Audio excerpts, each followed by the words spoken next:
Ciao a tutti, oggi bike check del nuovo veicolo Banshee Prime Custom RRT, costruita per venire nel posto giusto, che è la montagna, mountain biking. Oggi è il primo giorno che sto usando la bici, ho fatto 800 di dislivello, nulla di che, però devo dire che funziona veramente bene. Il telaio è un telaio di serie 135 mm al posteriore, modificato per avere 139. All'anteriore di solito si sposa su una forcella 140-150, invece a sto giro ho messo una Intend fatta dal genio tedesco di Cornelius, un personaggio di 35 anni che ha costruito questa chicca incredibile da soli 1,850 kg, stelo da 35, stelo rovesciato, boccole estremamente separate, una è addirittura circa qua, l'altra è qui, quindi ha una rigidità e una scorrevolezza longitudinale che nessun'altra forcella riesce a ottenere.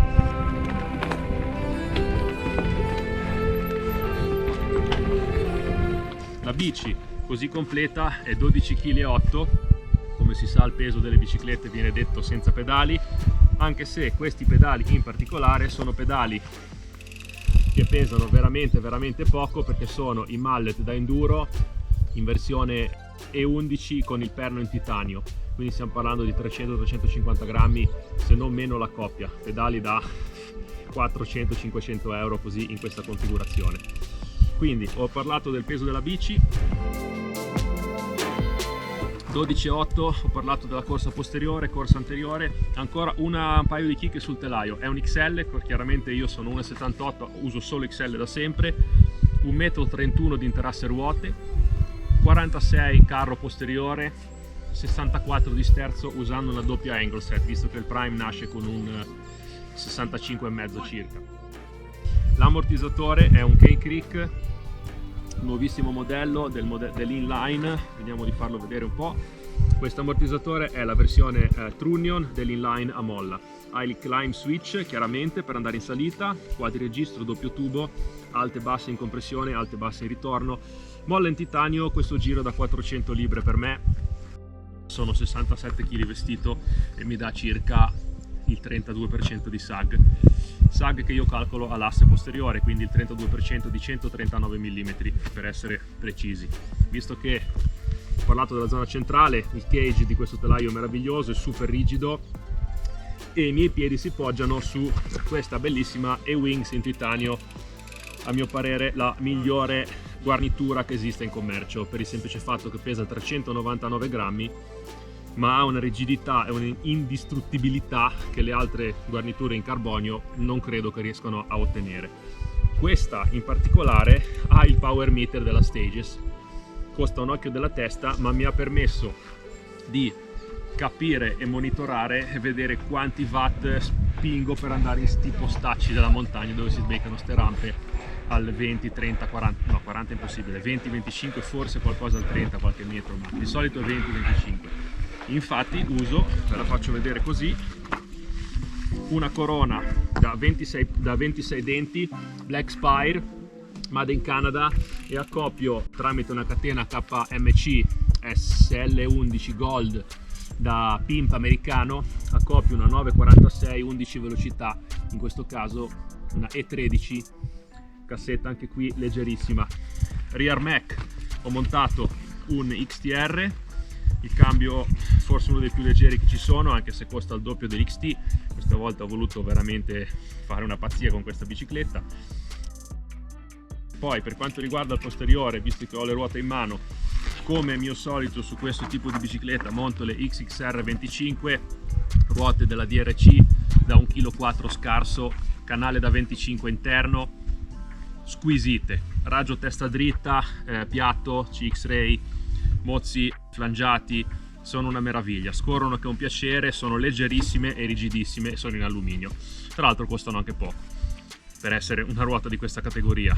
I copertoni, visto che parlo delle ruote, ho scelto all'anteriore il Forecaster da 29 2.2, una gomma che ha una bella tassellatura, comunque per avere un po' di grip in discesa, di frenata e di controllo, mentre al posteriore ho accoppiato il tutto usando un Recon Race gommina da cross country da 29 x 2,2 pollici, anche qua, quindi super scorrevole, con il grip che serve per quasi tutte le situazioni. Chiaramente non è una gomma da super fango, ma io quando c'è fango me ne sto a casa nel letto.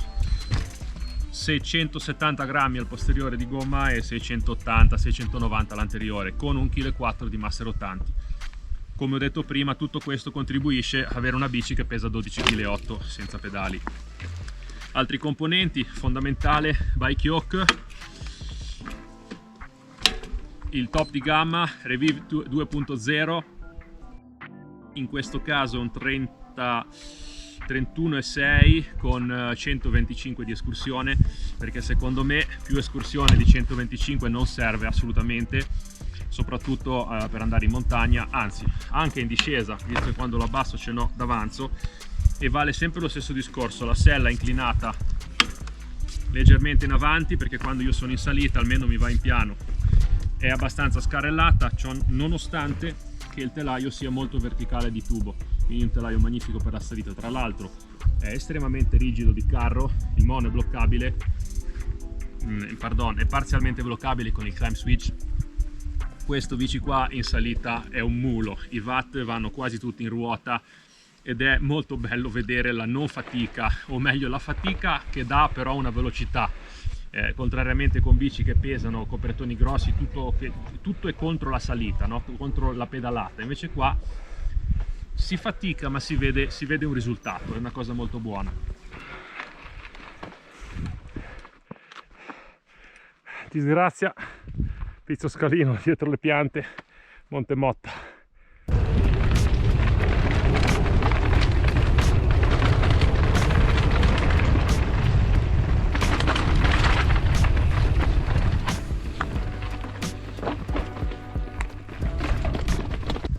Parliamo sempre della zona posteriore, bassa, freni, nuova chicca che ho provato dopo più di 10 anni o passa di V4 Hope, freno da downhill per eccellenza.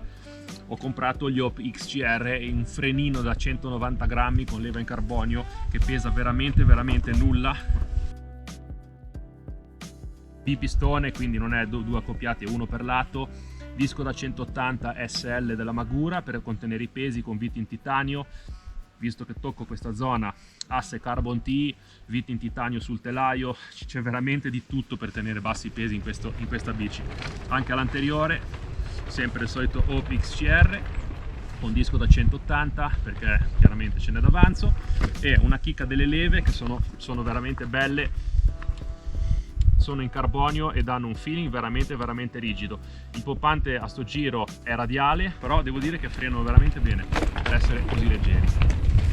Parliamo del cockpit, visto che sono davanti, come sempre manubrio con 16 gradi di inclinazione indietro, che io amo, della SQ Lab in carbonio, in questo caso 15 di Rise, ma per il semplice fatto che ho montato tantissimi spessori sia sopra che sotto, angle set, c'è un sacco di roba, e quindi il tubo così mi pare che sia sui 220 di lunghezza, il tubo sterzo, e allora il manubrio con una pipa diretta da 10 come questa Mondraker mi bastava un Rise 15. Io se no di solito uso un Rise 50, se no 75. Parlavamo del cockpit, un'altra cosa da far vedere davanti sono le manopole, come sempre Pro Grip, modello che ha una mescola più morbida all'interno, una mescola più morbida all'esterno, messe con la colla come nel motocross e il fil di ferro, pinza di frenatura inox da 0,6. Splendide.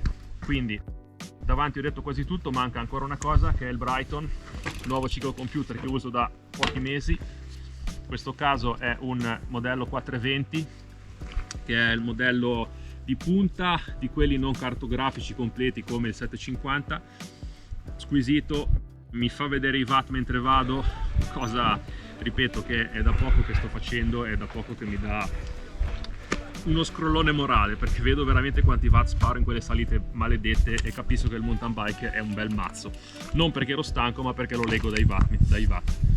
Poi abbiamo un po' di kick finali. Nel reggisella abbiamo qui un chiusino della Tune in titanio e in ergal. Nella parte centrale della bici io tengo il CO2 da 16 grammi grosso, e dall'altra parte c'è il dart, questo qui, c'è il dart nel caso ho una foratura veloce, sparo dentro, con il CO2 lo rigonfio della stance, mentre in centro borraccia Crank Brothers, porta borraccia in carbonio leggerissimo e pompa della Lezin. Qua servono le ruote da 60 pollici. Che posto, eh? Sono uno che è anche abbastanza allenato, Rampe da sci. Viva il 26.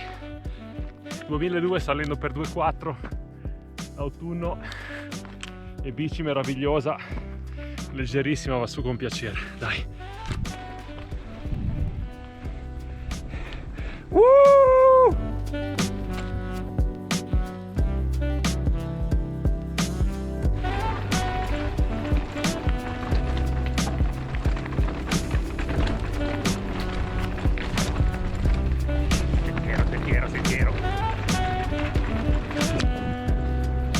Sentiero.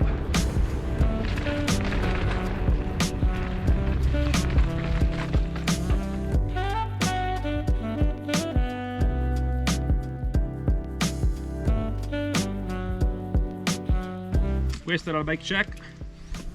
Se ci sono domande sotto, grazie per tutto, e mi raccomando, don't believe the hype, perché con un affarino del genere ci si diverte molto di più che a spingersi 16 kg di cancello. Ciao!